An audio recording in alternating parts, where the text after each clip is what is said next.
Ali Largo aurait pu sortir de la maison d'arrêt en juin. Il y est mort le 15 avril dernier.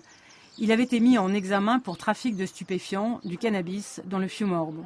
Fin mars, il avait vu le juge. Son avocate était plutôt optimiste sur la fin de sa détention provisoire.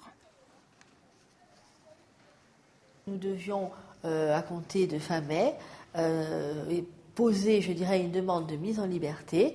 Donc, on est en train d'établir un projet de sortie. Il aurait dû avoir de l'espoir. C'est vrai que quand je l'avais rencontré, je l'avais senti résigné. À son arrivée en décembre, Ali Largo avait demandé l'isolement.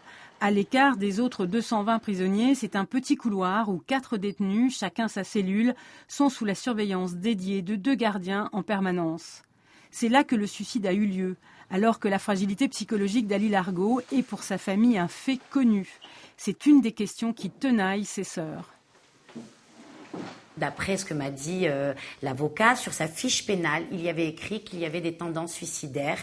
Donc déjà d'une. De deux, comment peut-on avoir un drap que l'on peut déchirer, parce que quand nous avons des tendances suicidaires, ils sont censés avoir un kit anti-suicide, alors que là, il a eu le temps de déchirer des draps, de les nouer, de les mouiller, de se pendre à sa fenêtre. C'est énorme. Ce qui est sûr, c'est que le week-end précédent son geste, le détenu était à la clinique psychiatrique de Santornello et que l'après-midi, au parloir, ça ne s'est pas bien passé avec sa copine. Une information judiciaire vient d'être ouverte qui précisera le contexte de ce suicide. Est-ce que dans ce moment de désespoir, on aurait peut-être pu l'aider? C'est ça. C'est que je veux que les gens se sentent responsables de ce qui s'est aussi passé. C'est pas parce que je répète, c'est pas parce que c'est un détenu qu'il devait être dénigré. Non, ça reste un être humain qui a eu un moment de désespoir ou de la fragilité, et j'estime qu'on ne l'a pas aidé. Voilà, il n'a pas été aidé en temps et en heure. On n'a pas compris ce qui se cachait derrière un détenu. Ça reste un être humain, c'est tout.